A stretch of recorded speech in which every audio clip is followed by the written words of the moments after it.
I think a big storyline is obviously Matt Wells. Like, what can he do with Avery Johnson with his second year in the system as a quarterback coach? Again, and now he's the offensive coordinator.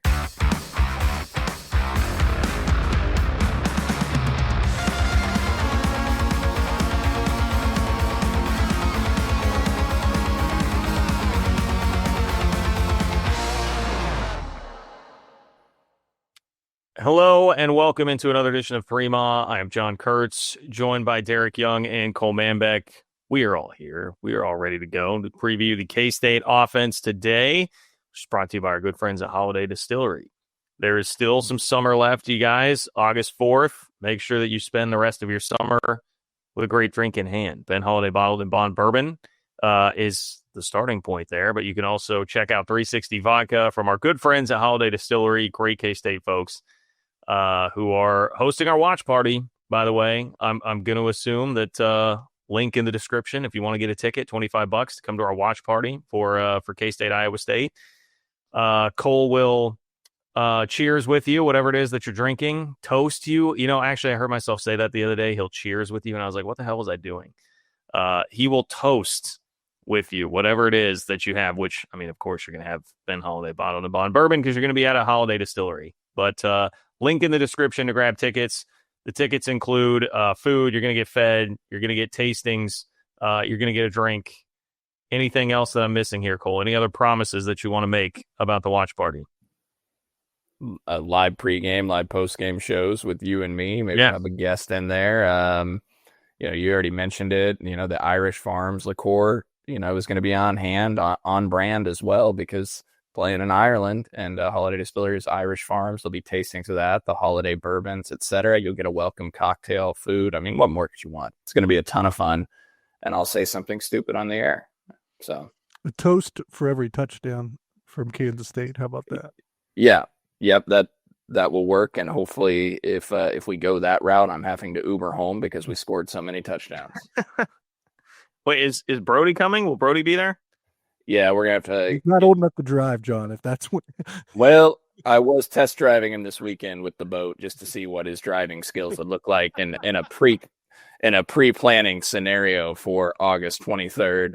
The Discord was having some fun with that as well, asking me if about Brody's driving skills. So, I may have clicked on a link yesterday, guys, that looked into party buses for August 23rd. I was like, man, that would be kind of fun. Like a party bus to Weston, to Holiday Distillery, pack like 33 mile listeners into it. But then like finding like a central meeting location would be pretty challenging with people coming from all over. So that's going to be unlikely to all of our listeners. But I thought it sounded kind of fun.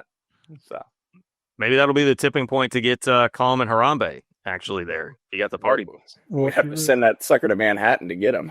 If you're going to have Brody drive, you're going to need 6 encyclopedias to stack on the seat so we can see over the wheel. He's not going to reach the pedal either. I'll be, So, anyways, yeah. I will say, Cole, it's smart to have him learn to drive a boat because you drive a van, right? So I mean, it's pretty much the same thing. It's an unnecessary shot. You could give his license plate away too if you know. I mean, DUI. It's no secret that he drives a van. I mean, every time K-State loses a big game, Cole, the joke is that Cole's going to run himself over with the van. So, yeah, DUI. I've already accidentally taken a picture of the back of my van featuring my license plate and posted it on the Discord and didn't even realize it. Also took a picture of my boat and had the boat license number on it, in it. So. I'm well out there for everybody. You're that recruit's parent that takes a picture of his mail with his address on it. Yeah, who could that be? Who would do such a thing? So, come to K-State, though. Well, it's more than one. I wasn't actually taking a specific shot. I've seen plenty do it. Yeah. Oh, well, there's one that's been notorious for it for a while. Anyways. Go Cats. All right. Thank you, Holiday Distillery. Is the point, okay? And come to the watch party. They got a 4-minute promo. That's impressive. There you go. Well, we love them, and this we want people to come to this pregame show. Brody is going to be there, people. I don't know if you caught all that in between there too. So I was trying to, do everything we can, throw all the big guns out here. Selling 7-year-olds now, or how he is 8, and he's he's more entertaining than I am. He's got quite the mouth on him. I was gonna say he will probably tell me that my prediction is terrible. It's gonna be like, absolutely will. Yes. Yeah. The way that this is going. Yeah, I'm hearing. Shout out to Cole. I listened to you on Bosco's Boys the other day, which shout out to Bosco's Boys. Enjoyed that very much. But I heard it. There were like 2 shots at me for being an Iowa State fan in that podcast. Like not 1, but 2. I mean, I'm getting hit from all angles here for being too into the Clones. And so with that, guys, of course, the lead story today in our K-State offensive preview is that Matt Campbell's officially signed his contract extension as a news dump through 2032. Yeah. Anyway. Okay. How are we feeling about the offense, guys? How are we feeling about the offense here? This year is still a little bit different than in past years. I mean, last year I think I had a little bit of hesitation on probably both sides of the ball to an extent, just because of a lot of first-time, full-time, meaningful contributors. This year you have a lot of guys back that have already been a meaningful contributor, which is a good sign. And unlike 2022, when they won the Big 12 in 2022, obviously, I think I went into that year thinking the defense was probably going to carry the offense, but that they were a Big 12 title contender. I'm not saying that they'll have to carry the defense, but I think this year is flipped. I think the offensive side of the ball is the one that should be a better performer. Yeah, we'll break down the detailed position groups and some of the areas concerned. But from a high level, guys, when you look at it, what's interesting about this K-State offense is the advanced analytics really love it coming into this season. So ESPN's SP Plus from Bill Connolly ranks K-State's offense 14th nationally and number 2 in the Big 12 behind only Texas Tech, which the SP Plus ranks number 9 nationally. Kelly Ford ranks Texas Tech 10th nationally offensively. Ford ranks K-State's offense 16th in the country and number 2 in the Big 12. So the advanced analytics all like K-State to be the second best offense in the league. Now, if you look at Brian Fremo's FEI rankings last season, K-State was number 33 in the country, and they were number 7 in the Big 12. They were behind Arizona State, KU, TCU, Baylor, Iowa State, UCF. Interestingly enough, Texas Tech was number 57 offensively in the FEI. So 2 teams that were kind of middle of the pack, 7 through 9 in the Big 12 standings offensively, are expected to be the top 2 offenses in the Big 12 this season. To me, it comes down to a couple of things, guys. Can K-State make a jump in the passing game? Can they be more efficient? Can they limit mistakes with turnovers on the offensive end of the football? Be more explosive in the passing game? They were obviously very explosive in the running game last year. Can they hit on more downfield passes as well? Can the receivers be better? And then the running game. Can K-State sustain the rushing game success that we've been accustomed to seeing under Connor Riley as the offensive line coach? If they can do that, like if they can be a team that averages 4.8 to 5+ yards per carry and be successful and have sustained success on the ground, that changes everything, because we've seen Avery Johnson's numbers from a play action standpoint, which we'll get into on the show, and they're phenomenal.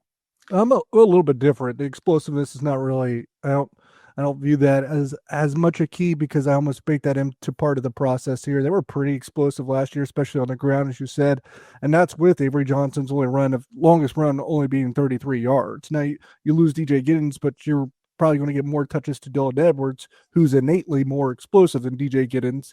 And then like I said, I think the receivers are going to be improved. Jace Brown should take another step forward. I think Deron Tids is better than any other receiver that was next to Jace Brown last year. So explosiveness is not really my concern.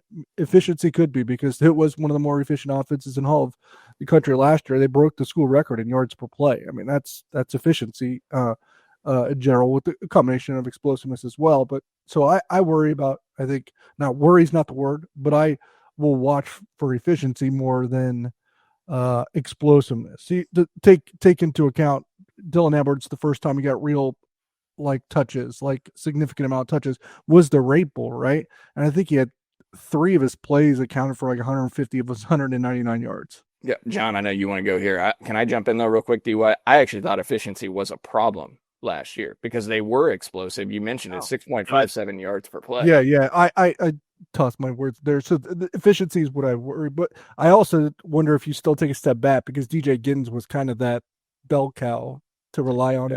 That's what I was about to say, is DJ Giddens was the ultimate in explosiveness and efficiency. I mean, go watch his highlight reel from last year. I know you kind of think of him as more of just efficiency guy, but dude, I mean, the Oklahoma State game, super long run that he had there. What was it? Kansas? What was the game he had? The swing pass along the sideline that went for 1,000,000 yards. I feel like he did that against Tulane too. I've been watching a lot of the highlights lately, and it was just, dude, DJ had a lot of it's a great huge point. plays. It's a great point, and I think their skill set on offense again this year is probably more conducive to being explosive rather than efficient. Yeah. Look, I always tend to, when I go big picture on things, I always tend to think like floor ceiling. I kind of like that. And so I'm interested to hear what you guys say about this, because I was like, okay, well, the offense, I mean, I think undoubtedly because of Avery Johnson just getting a year older, I think some of the optimism at receiver, I think it's fair to say like the offense should have a higher ceiling this year. I mean, last year, our talking point at this point in August was, hey, it looks like next year, like 2025, is going to be the year that this could really all come together. So I think, yes, ceiling higher for sure. But I was like, what about the floor? Because you would think, again, the age would help you raise the floor. But when I throw in all the new faces on the offensive line, when I throw in now the questions with George Fitzpatrick, when you're going to be able to get him back, when you throw in the fact that Connor Riley's not there as an offensive line coach anymore, you got a new offensive coordinator, even though I think we, again, with ceiling, feel like the ceiling is definitely higher there. You can make an argument that the floor might be lower as well, just because Connor Riley's been such a stalwart on the offensive line and you have so many new faces there. I don't think it's likely that you hit the floor, but you could argue at least that it's higher floor, lower ceiling. You mean lower floor, higher ceiling, right? Did I screw it up? Lower floor, higher ceiling. You've got more variance on both. I actually think that's what it is. I do think it's a lower floor, higher ceiling. Like you, I'm not going to bank on them hitting the floor whatsoever. But the reason why I say lower floor is you don't have DJ Giddens as the guy you can just say, save us. Like you did last year. I think that's fair, guys. I mean, we talk about efficiency. They took a step back last year. You look at the 2023 team, 3.03 points per drive, which ranked 11th in the country. And then last year, 2.55 points per drive, which ranked 41st in the country and 7th. And that's turnovers, I think, probably have more to do with that than anything. Well, it's turnovers. It's turnovers and then not converting in the red zone like they did in 2023, right? K-State led the country in red zone touchdown rate at 78.5% in 2023. 51 touchdowns and 65 red zone drives. So they converted 78% of their red zone drives into touchdowns in 2023, which led college football. 2024, they converted 66%. So I don't have the exact number, but I know it's 66%. So you're talking about, it was 32 of 48 trips. So 32 touchdowns and 48 trips. So, I mean, you settle, think about the games you lost, guys. BYU dominating the first quarter and a half, but you settle for field goals inside the red zone. Houston, John, we talk about that game. You drive right down the field, 15 plays, 70 yards, get inside the Houston 10. You have plays there to get a touchdown, but you settle for a field goal. So can they be more successful in the red zone? And then obviously, to your point, DY turnovers as well played a part in that. Yeah, two things to your comments on that. First thing is, remember I talked all offseason that the inexperience of being a full-time meaningful contributor kind of worried me. And if there was two areas where I probably thought that maybe could manifest itself, what is it? It's probably turnovers in red zone. Those are two tough things for first-time meaningful contributors. So I think that's ultimately was reflective of what caught up to them. Second, I agree on the settling for field goals, and this might not be the year you want to settle for field goals anyway. Yeah, by the way, on DJ Giddens, because we talked about explosiveness, DJ Giddens, 17 carries of 20-plus yards in college football last year. That ranked 4th in the country. 10 carries of 30-plus yards. That ranked 3rd in the country. And 5 carries of 40-plus yards. That ranked number 6 in the country. You guys have to remember, and you guys know this, K-State ranked number 7 nationally with 95 rushes of 10-plus yards. The 34 carries of 20 or more yards was the second highest in the country. K-State had 18 rushes of 30 yards or more, which ranked 4th in college football and number 1 among Power 4 schools last year. So the question also becomes, can Dylan Edwards, be that explosive back? And I think he can, and we'll get into Dylan Edwards. I think Joe Jackson's actually more important.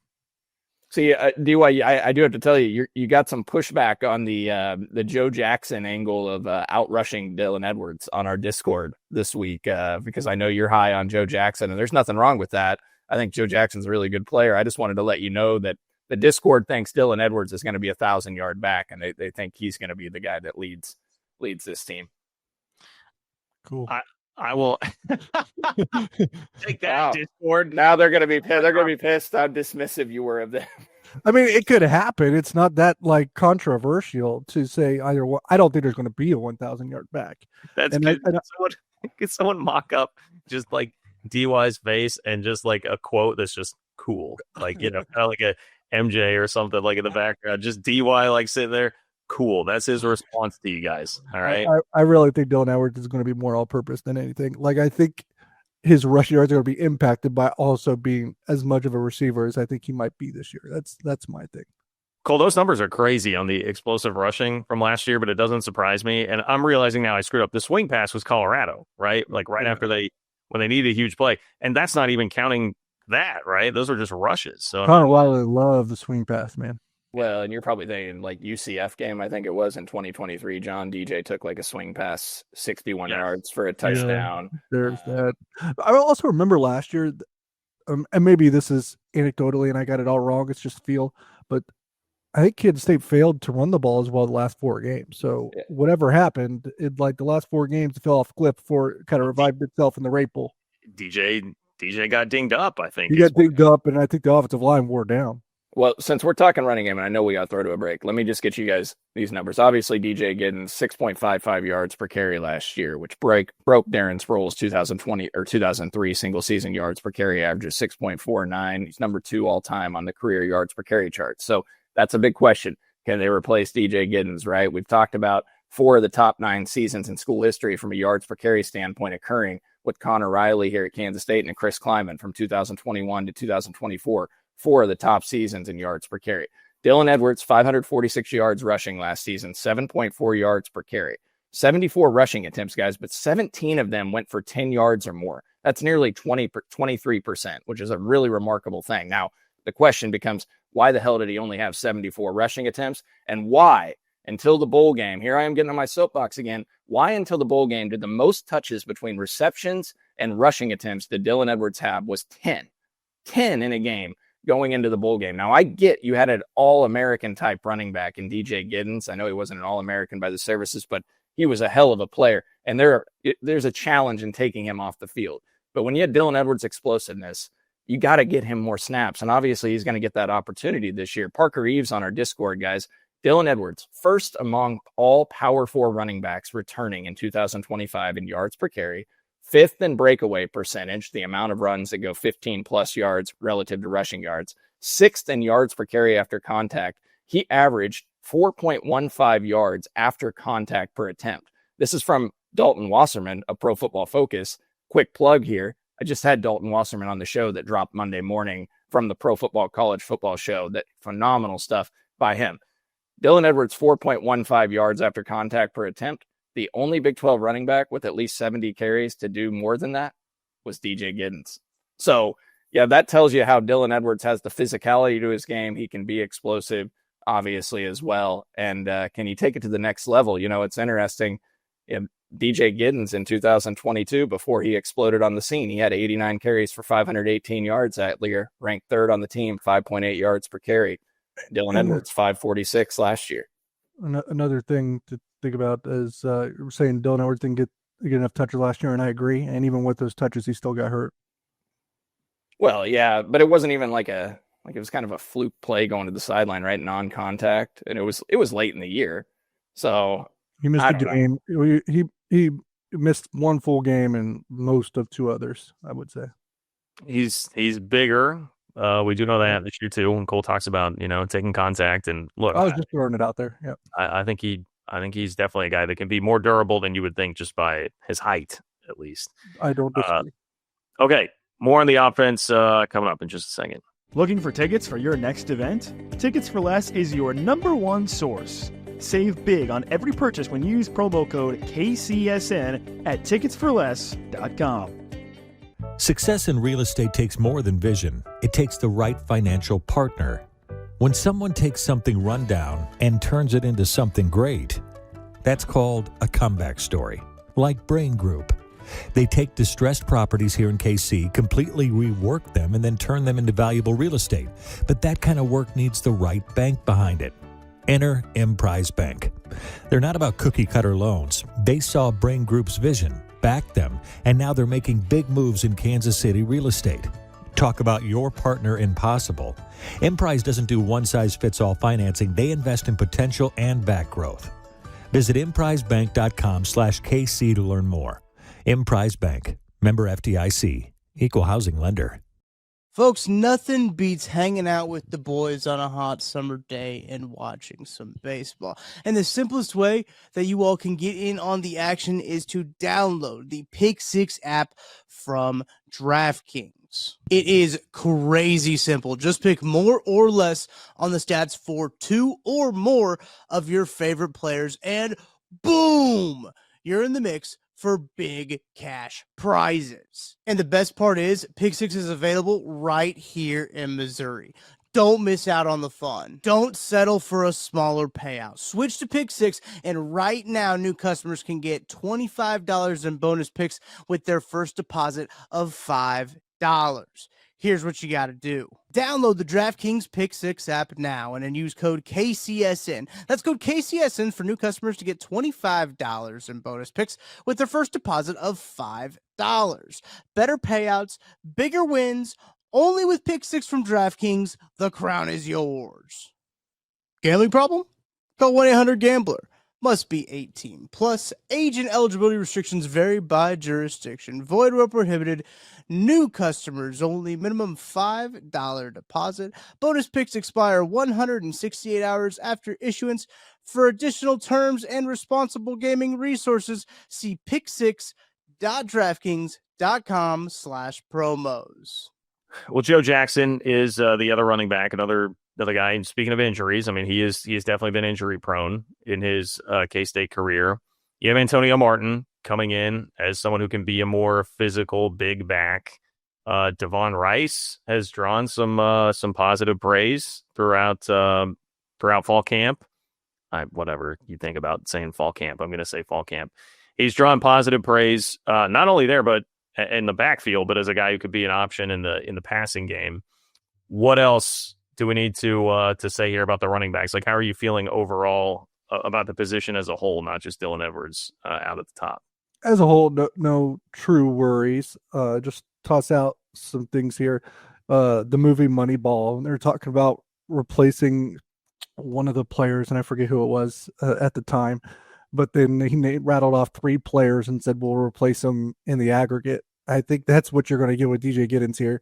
You're not going to replace DJ Giddens with one player, but you're going to replace him in the aggregate with 3. Joe Jackson's probably going to have over 500 yards. So that's a chunk that's getting replaced. Dylan Edwards will have considerably more probably than he did a year ago. Avery Johnson's probably going to have more than the 605 he did a year ago. Antonio Martin could have some as well. So I think that's the way it's going to kind of go there. In terms of replacing DJ Giddens' production, it's going to be in the aggregate. You're going to do it almost by committee. And I go back to, I'll just say this.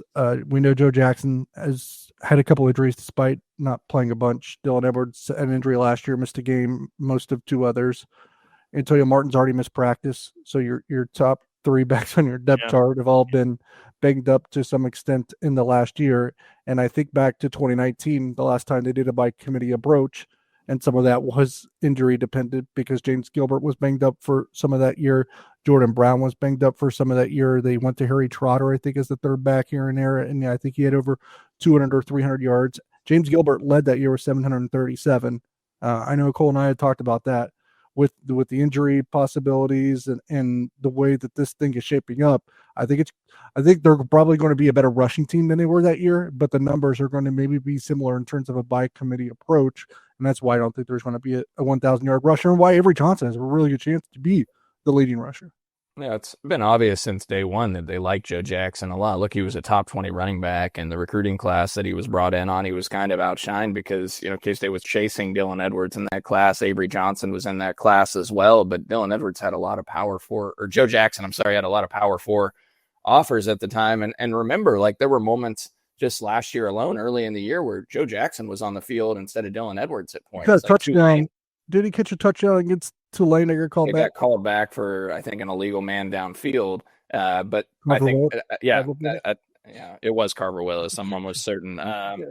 And so that was that was part of it. Is like you could see that like they were using him early in the year to try to get him on the football field, and you were like, oh, why isn't Dylan Edwards out there? But Joe Jackson was effective when he was on the field, and he was good in the receiving game too. He's been a good receiving back. So obviously, like Joe Jackson, 39 carries last year, 227 yards, 5.6 yards per carry. It might have been 5.8. So really good.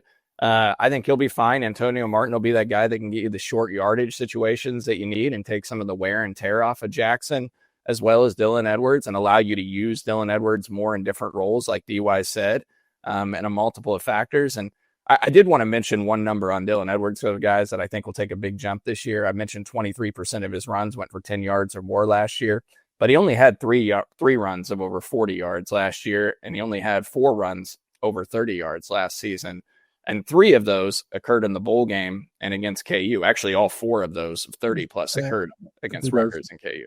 I think volume is probably what hurt him in those. Yeah. So I think you're going to see, with the more touches he gets, you're going to see more of those home run type pop plays. And there were times last year with Dylan, right, where you were like just a shoestring.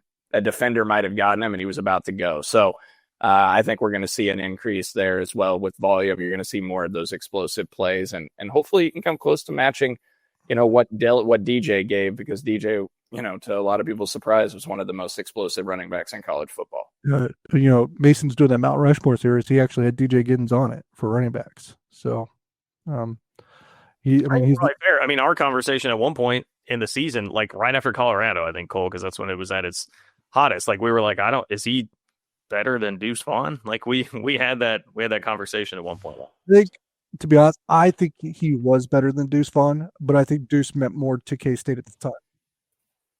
Yeah, I don't know if I mean the numbers you could make an argument for either one. So obviously he's not going to replace Deuce in the minds of K-State fans in terms of that. No, there's more meaning there.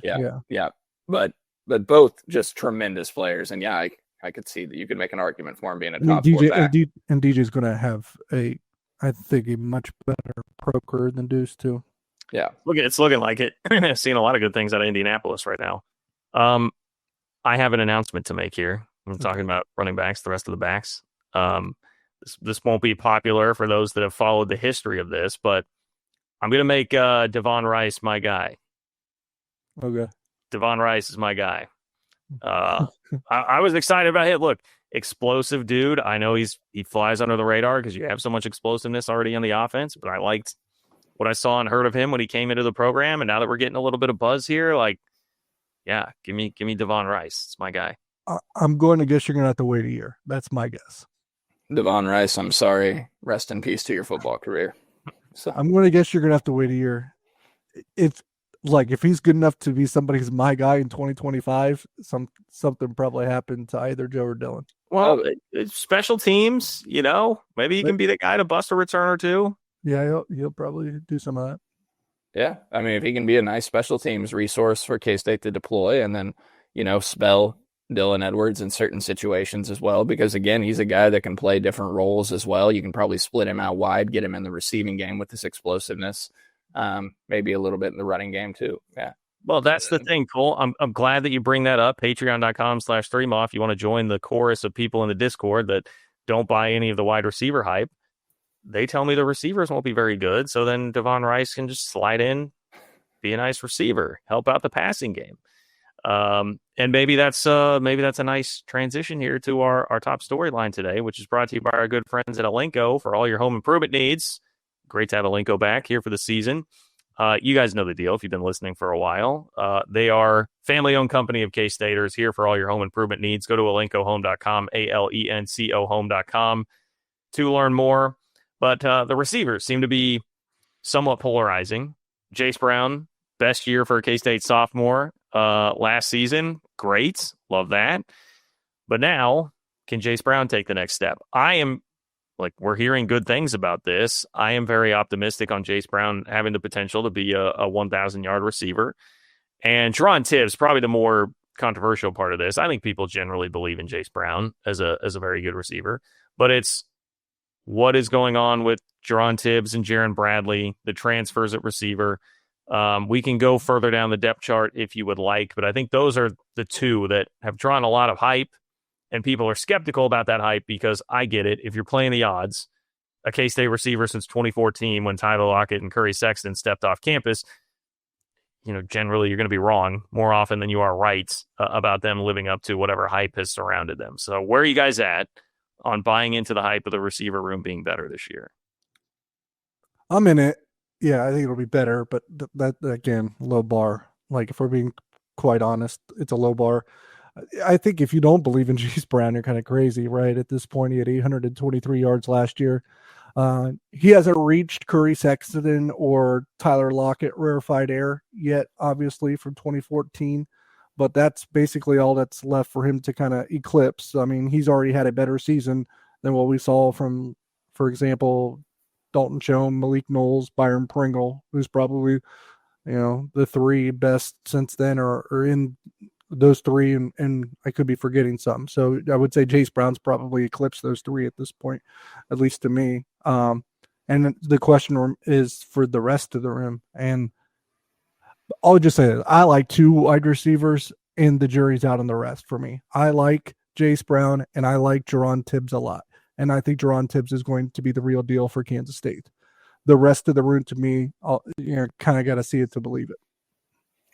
Yeah, look, receiver's been an issue for Kansas State much of the Chris Kleiman era, where there just is a little bit of a lack of talent there. And last year, Chase Brown, tremendous, 823 yards. You mentioned it, John, shattered Malik Knowles' record for in the Kleiman era in receiving yards, which was 725. So 98 more yards than the next closest receiver in the Kleiman era. So you can count on Chase Brown to be that number one guy, one of the more explosive wide receivers in college football. But Avery Johnson had among the highest percentage of drop balls in Power 4 football in 2024 at 11.4%.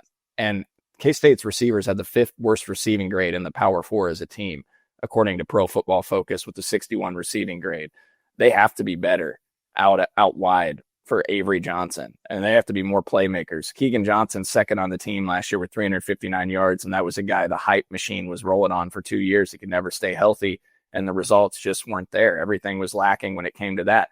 You got to have a number two guy that can be really solid to support Chase Brown. And so can Jerron Tibbs be that guy that gets you 600 yards or so? Can Jaron Bradley, the Texas Tech and Boston College transfer, can he step up with the comfortability of being back with Matt Wells? That's the question. Because, look, if you're a skeptic of this, you're going to look at Jerron Tibbs and Jaron Bradley from last year and say those two combined 31 receptions, 399 yards. That's not good enough. But you're banking on Jerron Tibbs making a big jump and Jaron Bradley getting back to form because last year was more of an outlier at Boston College with some unique situations that he dealt with Bill O'Brien as the head coach. Because keep in mind, Jaron Bradley, 2023, 430 yards at Tech, and the year before, 744 yards, and was preseason All Big 12 first team heading into the 2023 season as a result of that. Can he get back to being a guy that can give you 400, 500 yards, be a reliable third, big-bodied guy at 6'5"? And can Jerron Tibbs make that jump to being a really good number two wide receiver to support Chase Brown?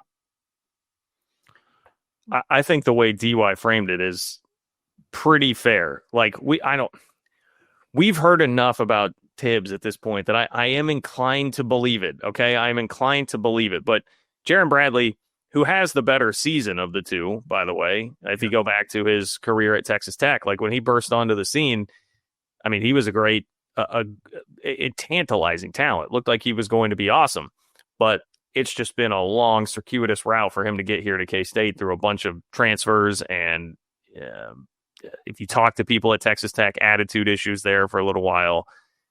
He's just been through a lot in his career, and the productivity hasn't been there. Whereas Tibbs, it's like he was playing on a terrible team and he started coming on as a freshman at the end of the year, right? I mean, that you can buy that storyline, I think, a little bit more. But the rest of the receiver room, yeah, that feels a little bit more to me like, if we're going to like Jamiri Davis, like that's the type of stuff where we hear some nice things, but I'm like, I definitely need to see that to believe it. Like, I understand if you're getting further down that depth chart, I'm going to have a harder time buying in. In the last 10 years, before Chase Brown, I ripped off the top receivers. They're Byron Pringle, Dalton Schoen, Malik Knowles. And if you had to dig in for a fourth and fifth, and this is before Chase Brown arrived, what is it? Cade Warner? Yeah, and I mean, Cade was really like a number 3 type for the 2022 team. He was Yeah, he had a really good year that year. He had almost 50 catches, caught 5 touchdowns. So Yeah. he's probably in that company. And Phillip Brooks, just for what he did, his body of work probably is in there too. Yeah. And Kamari Davis. And that kind of shows you like how no offense to those guys, how low the bar is. If like for a 10-year run, your 4th and 5th best receivers in a 10-year run are Cade Warner and Phillip Brooks. Yeah. Yeah. So they got to be better there. And obviously K-State just in a passing standpoint, Avery Johnson's got to take a jump too. I mean, 7.2 yards per pass attempt in 2024. That ranks 72nd nationally. It was the lowest by a K-State football team in the Kleiman era, excluding the pandemic season.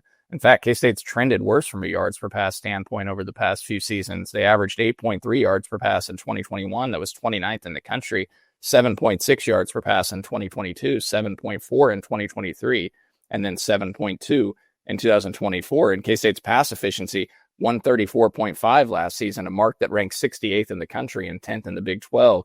They ranked 51st with a 141 rating in 2023, 48th in 2022 with a 140.6 rating.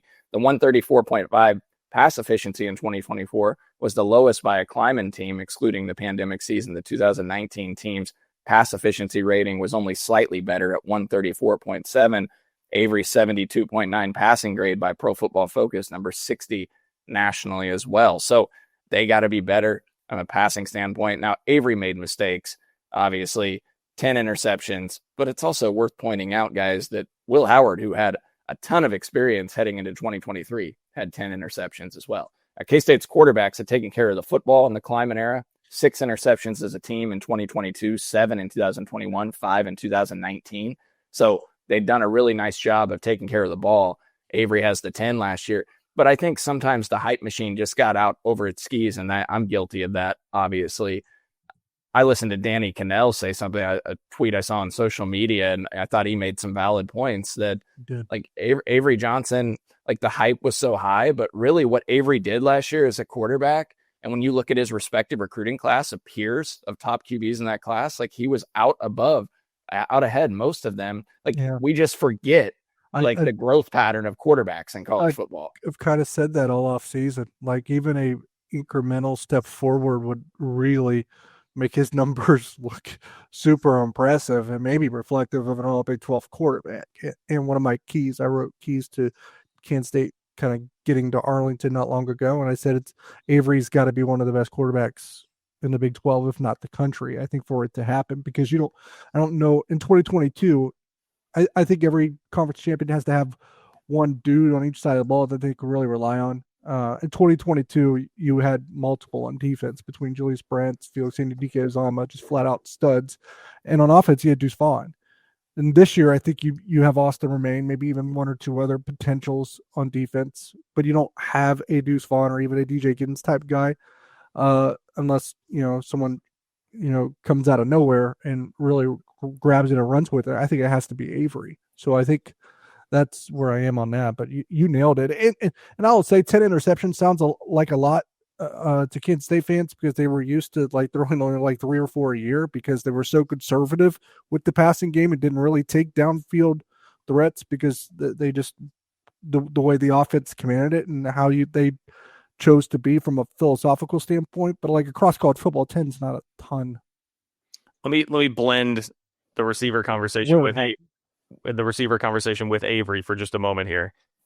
If you were Avery, if you're in his shoes, and I told you can either take, I'll give you in one hand, behind door number 1 is Jerron Tibbs, has 589 yards and 5 touchdowns, which is Phillip Brooks' 2023 season. Or door number 2, take your chances with whatever he is. What would you do? I would take my chances, because 589, I think you're going to need maybe a little bit more to get to that Big 12 championship. I'll take the 589 because I think I had him right around 600 yards, John, anyways. And, if you get 589 and you get Chase close to 1,000, and then we're talking about Dylan Edwards' usage in the passing game, and can Jaron Bradley be at least a 300 to 400 yard type guy? You got the tight ends and all the weapons there. Yeah, no, yeah, that's a good argument. My thing is, like, door number 2, just like take it. Like, I think 589 might be close to Jerron Tibbs floor anyway. So that door number 2, I think, might be close to fine anyways. Worst case scenario. That's tough, man. I don't know if it's fair to say that that's his floor, but I think it's close to it. But I'm a lot higher on Jerron Tibbs than most. Yeah, I guess the point that I'm making there, I thought, was kind of like a positive. Like, hey, if Jerron Tibbs being Phillip Brooks is like acceptable enough that we're like having a debate about this, that doesn't seem like a crazy thing that Jerron Tibbs could be Phillip Brooks for Avery Johnson this year. I mean, that's 589 is like what, an 80% increase to what Keegan Johnson gave you last year in number 2 receiving yards. So, which I don't think it's hard to do considering what we. Well, I don't think that's 80%. He had like 354, right, or something. Yeah. So 350. So, like, I mean, isn't that 80%? Like, if he got 589, wouldn't that be like 80%? Because double would be 6. No, I think that's like 40%, maybe. No, it's not. No, because a doubling rate of that would be like 600 and. We don't need to. You're well, all right. Yeah, all right. It's probably like 6. Listen, we all got to give a shout out to the K-State School of Mass Communications. We all got comms degrees. I took one math class in college. That's it. Yeah. Sorry. No, Cole. I think you are right. I think Cole's not 80. It's not 80, but it was in the ballpark more than you were closer than John was. Yeah, I think you are right because you're thinking, okay. Because it was definitely over half. Yeah. So now the other factors at play, guys, like we've talked about it, offensive starting field position last year, K-State 15th in the Big 12 in offensive starting field position, according to Brian Fremont, number 118 in the country. K-State was 41st nationally or better in starting field position in the Kleiman era until last year, and they were 118th in the country. So the average distance to the end zone of K-State starting drives was 73.5 yards. OLF is a metric from Fremo that measures the percentage of drives starting with more than 80 yards to the end zone. Nearly 21% of K-State's non-garbage time drives in 2024 required more than 80 yards to score a touchdown. That ranked 87th nationally. And then OSF is percentage of drives needing 60 or more yards to reach the end zone from your starting point. K-State's percentage of that was 10.3%. So in other words, only 10.3% of K-State's drives started at or beyond its own 40-yard line. Only 14 offenses in college football had a percentage worse than that. So, you look at the travel distances of K-State's opponents for touchdown drives versus what K-State had.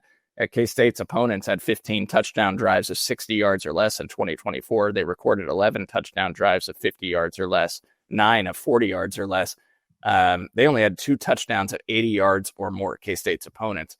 And then you look at K-State comparatively, K-State had 10 touchdown drives of 80 yards or more on offense and 19 of 75 or more. So special teams and turnovers. So field position is a big thing. And then the other thing, guys, I just mentioned, like, I think a big storyline is obviously Matt Wells. Like, what can he do with Avery Johnson with his second year in the system as a quarterback coach? Again, and now he's the offensive coordinator. Wells became the QB coach at Utah State in 2011. Utah State ranked 17th nationally in passing efficiency that year. He became the offensive coordinator at Utah State in 2012, joining his responsibilities as QB coach. That season, Chucky Keaton, who was in 2011 in his first year of snaps, had thrown for 1,200 yards on 174 attempts, etc. In 2012, he threw for 3,400 yards, completed 68% of his passes, 27 touchdowns, 9 interceptions, 8.3 yards per pass, saw a 17-point jump in passer rating. Utah State ranked 16th nationally in pass efficiency in 2012. And in 2013, they were trending that way, but Chucky Keaton got hurt early in the year. And then Matt Wells in 2018 at Utah State, Jordan Love, 32 touchdowns, 6 interceptions, nearly 3,600 yards passing, number 16 nationally in pass efficiency. I think the biggest indicator of Matt Wells and the impact he had after Matt Wells left to take the Texas Tech head coaching job in 2019, Jordan Love's passer rating dropped 29 points. He threw 20 touchdowns, 17 interceptions, and Utah State as a team dropped from 16th nationally in pass efficiency to 86th in the country in pass efficiency. So what kind of impact can Matt Wells have on Avery Johnson with a second year together, knowing, his strengths, areas he needs to improve at, and now is the guy in his ear calling the plays? I got stuck on the Jerron Tibbs thing. I'm not going to lie. So the 589 number, now you put that across 13 games, 14 if you really expect this team to play in Arlington, which I think Cole does. But if you do 13 and not even 14, that's only 45 yards a game. Would you be okay with Jaron Tibbs getting 45 yards a game? Anybody? I don't know. Yes. Okay. It's close. To By the prove way, his point. Cole, it was a 64% increase, so you were just slightly closer to it than me. Congrats on that. Cole, I think it's a good point about Matt Wells, because I think I'll say yes, DY, by the way. I'll say yes. I think on Matt Wells, the obvious here is that he coached in the same conference, right? And he did not have a very successful stint as a head coach. And Texas Tech fans who have wildly high expectations for a program that has been a 500 program for the better part of 2 decades right now really hate him and don't like him. And I get some of it was not even just what was happening on the field. He had some comments about Lubbock or lack thereof when he was asked about Lubbock that did not make him very popular. So I think it's easy to get sucked into that. And hell, I shouldn't. I'm sorry, Texas Tech fans. I don't mean to take a shot there, but you see a lot of negativity from them on social media still toward the guy. Myself, I didn't have a very high opinion of him just because I was like, well, Tech was pretty with him as the head coach. But in fairness, Tech has been, and this is where I'll make the argument again for Matt Wells, who hasn't been as Texas Tech's head coach since Mike Leach. I mean, it was not that much different. They would point out recruiting and say that recruiting wasn't going well, and he definitely is not a Joey McGuire, when it comes to recruiting and drumming up excitement at Texas Tech. That's not really like his personality to be a Joey McGuire type of personality. But I think there is a lot to suggest that, yes, he was a very good offensive mind at Utah State, and Texas Tech, the situation definitely was not ripe for him to be a great head coach. And maybe he's just the guy that if you're giving him a bunch of CEO responsibilities at the Power 4 level, that's not his strong suit. But I think there's a lot of strong evidence to suggest that he can be a good offensive mind. And even if you say, hey, that was pre-pandemic, it was 5-6 years ago when he was working with Jordan Love, I don't know, the game has changed that much offensively since then. The CEO and head coaching responsibilities have changed a whole hell of a lot, but that's not his job here. His job is to work with Avery Johnson. And Avery, I mean, look, I love Avery.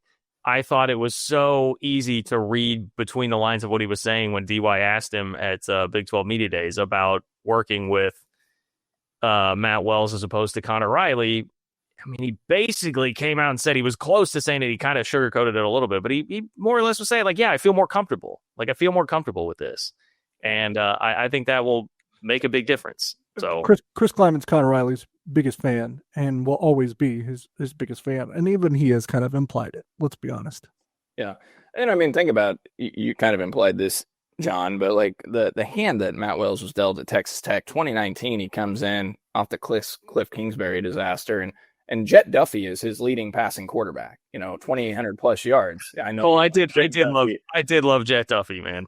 But he did well with Jet Duffy. Like, in terms of like the numbers look pretty solid. And Jet Duffy, I don't think was regarded as some great quarterback. And Alan Bowman was the other quarterback, for a time lapse on everybody on where that was at. Alan Bowman had 1,000 yards passing that year. So he has that first year at Tech. Then the pandemic. Then he gets fired about 7-8 games into 2021. So like, so they were 5-3 because they were 5-2 lost. Yeah. Yeah. So like, what can you take from the Tech era? Then he goes to Oklahoma, and we heard rave reviews about, I know he was an analyst, but what he meant to the program there and how well liked he was for 2 years. I'll just say this. I don't know if I can credit this to Matt Wells necessarily, but Dylan Gabriel's pass efficiency rating, the highest in his career, even after he went to Oregon. The highest in his career was 2023 with Matt Wells at Oklahoma. So that's another quarterback that made a substantial jump. And then what happened to Brent Venables' quarterback situation last year? Matt Wells gone.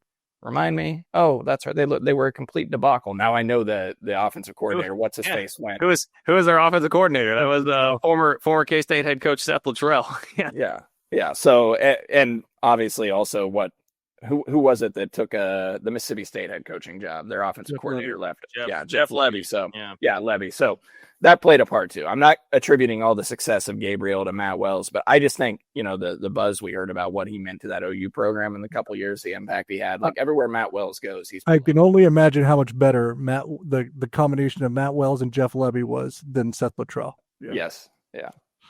Okay, but the flip side to this, I think we're all kind of on board that we feel like Matt Wells will be an upgraded offensive coordinator. Flip side is you did lose Connor Riley as an offensive line coach.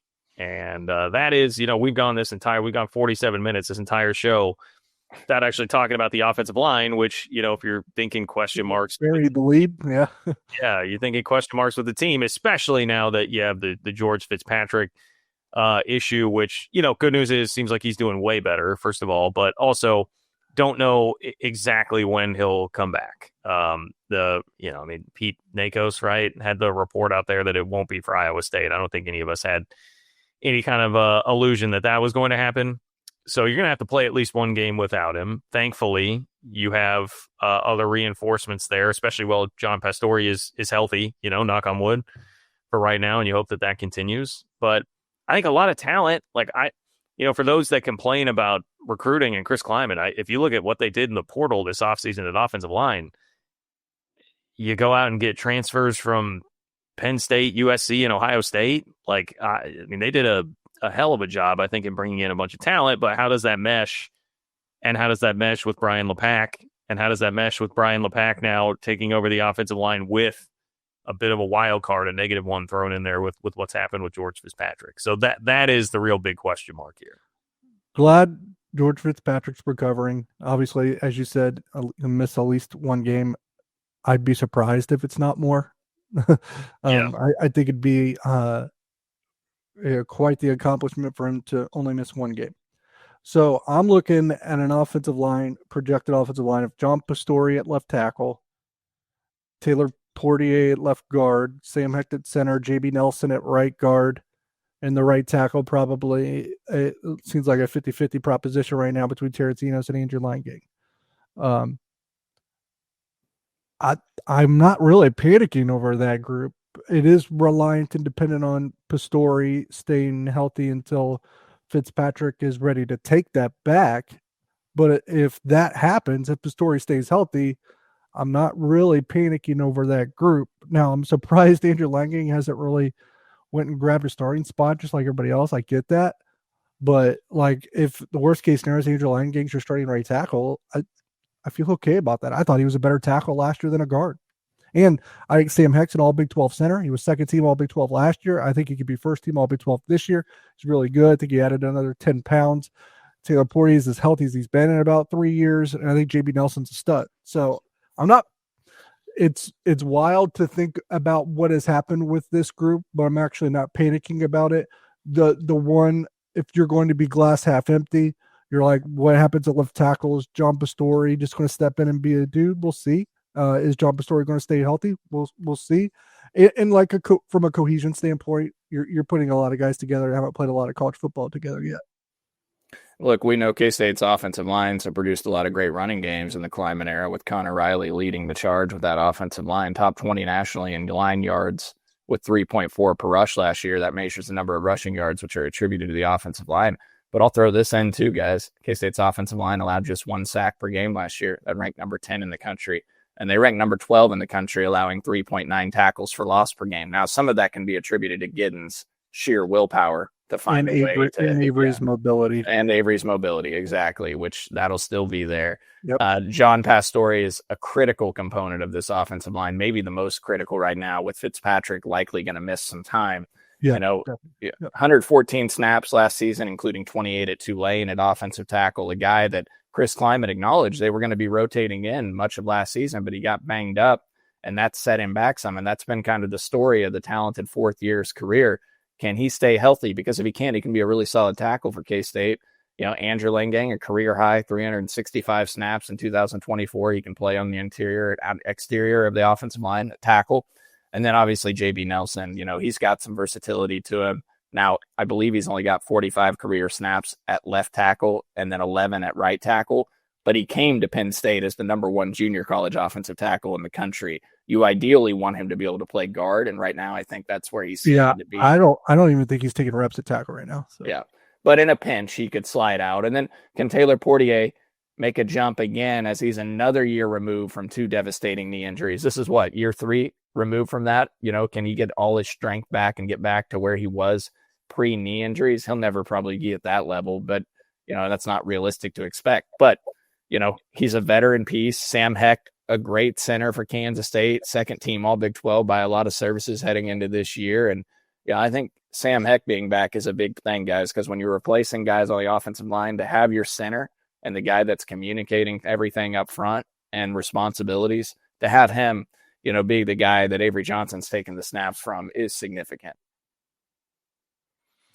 Yeah, I mean, I've got optimism now, even in terms of like back to what kind of what DY was laying out there. It's not an emergency scenario, but you're dealing with an injury George Fitzpatrick scenario. I don't feel as bad about it as some. I think another one of these key points, I guess I'll lay out there. There are two things that it's kind of like the receivers. How much do you want to buy into these versus how much do you not? One would be just John Pastore's health. I guess you could also say, is it fair that he'll be a dude? I think it's been pretty clear when he's been out on the field, he's been at least a reasonably effective option there. We've seen that, but he needs to stay healthy. The other thing would just be, like, if Terrence Enos is going to be the guy, I've heard the Discord enough, patreon.com/3ma if you want to join, about how stinky his film was. I believe was the direct quote that I've heard over and over again on the Discord at tackle at Pitt last year. But we hear that he's been good since he has been here. So how much do you buy into what you hear about that? If he beats out Andrew Langang, who was good enough to get 350 snaps on last year's offensive line, I think that sends a message, though, in my opinion. I mean, I would agree with that too. But DY, I'm just going to keep playing devil's advocate here. Yeah, because if I'm going to play devil's advocate, the response would be, well, they have a tendency at times to hype guys up too much, and Andrew Langang has. It's Langang, right? Andrew Langang. Andrew Langang has been maybe exhibit A for that throughout his entire career, because we've always heard how awesome he is, and that he's never just jumped in and fully grabbed a starting job. So. He's never fully grabbed a starting spot, but did anyone think he was terrible in those 350 snaps? I don't think so. Yeah. Terrence Enos, Pittsburgh transfer, played 13 games for Pitt last year, 4 starts, 383 snaps, started 2 games at left tackle, 199 snaps there, 117 snaps at right tackle, 77 at left guard. I think a lot of people probably think he's better suited to play on the interior, if you could do that, but K-State probably doesn't have the ability right now to play him on the interior. So and you wonder if moving him around that much could have impacted his performance too. Yeah. So, hopefully Brian LePack can get the best out of him and he can be serviceable for Kansas State. And then they get George Fitzpatrick back at some point.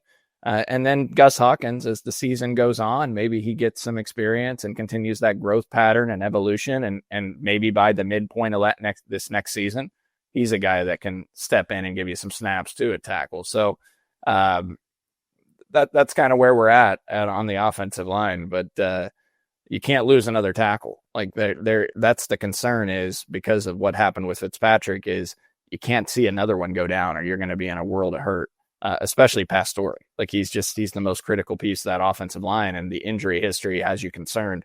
You've got to find a way to keep him healthy, especially for the first few games until hopefully you can get Fitzpatrick back, whatever that timeline looks like.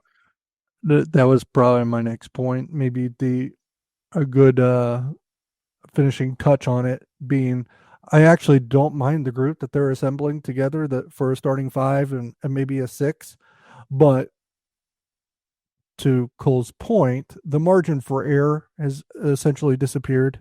You're probably one injury away from it becoming an emergency type situation. On the call 911, we're in trouble, right?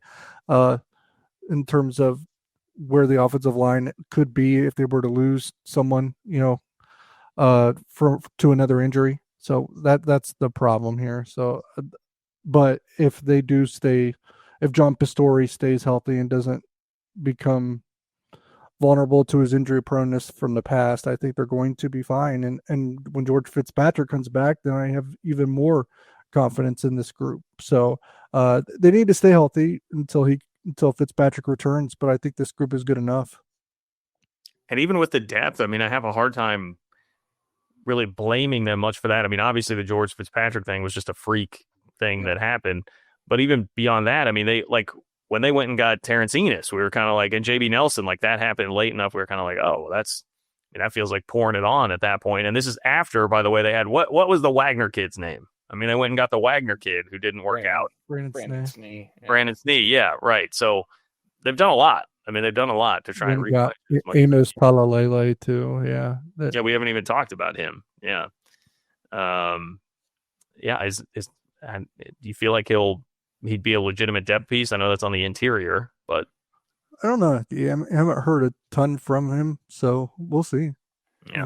But it is. I mean, the more interior depth you have, the more you have the ability to push Lane Gang out to the extent, to tackle if you need to, or JB Nelson in a pinch if you need to. So it is important to have that interior depth and guys that can rotate in at guard, Navarro Shunky, maybe another one down the road. That could be a guy like Gus Hawkins' growth pattern. We talk about talented piece that came in from the Dakotas. So we'll see. But yeah, Terrence Enos, I think when they added JB Nelson, we thought that was a need and they got him. That was great. And then I think we all kind of collectively thought, all right, they're probably fine. I don't need to add another one. Then they took Enos, and it's a good thing that they did. And hopefully he can take a step and help K-State this season. Yeah. All right. Any final thoughts on the offense here? Dylan Edwards I'm amending my over-under. Dylan Edwards is going to rush for over 1,000 yards this year. So let's get that on the record. You got pressured by the Discord is what happened there. I bought in the more I heard the arguments for it. So Dylan Edwards over 1,000 yards. K-State's going to make a jump. They're going to average close to 3 points per drive this year. They're going to rank top 25 in the country and top 3 in the Big 12 and most of the offensive metrics. And Avery Johnson's going to make a meaningful jump, and that'll lead ultimately to Kansas State playing in the Big 12 championship. Cool. All right. That's going to be the new thing, huh? So anyways. DY, any final closing thoughts here? No, not necessarily specifically about the offense, but Kansas State in general. I think this is a year that has to be Arlington or bust. I'm not going to say playoffs or bust or win the Big 12 or bust, but you got to get to Arlington. Yeah. Yeah. If you had Iowa State season from last year, I think you couldn't call that a failure. But I agree, DY, with one of the things you said early on. Offense may have to carry the day, especially early in the season, a little bit for this team. So, and that starts in Ireland, my friends, which is not far away. And on August 23rd, 19 days from now, we're going to be out at Holiday Distillery. So come join us. Click the link in the description of the video to get the link for tickets. $25 a ticket, but get you a drink, get you some tastings, it gets you food that we're going to have out there. It gets you 2 live shows, pre and post. With Cole and I, they're going to be there. Brody will be there. It's going to be a hell of a time. So make sure that you come out to Holiday Distillery and see us. Thank you to Nick Springer behind the scenes. Thank you to Alenko, to Holiday. For DY and Cole, I'm John. Thanks for listening to another edition of 3 Ma. We will talk to you soon.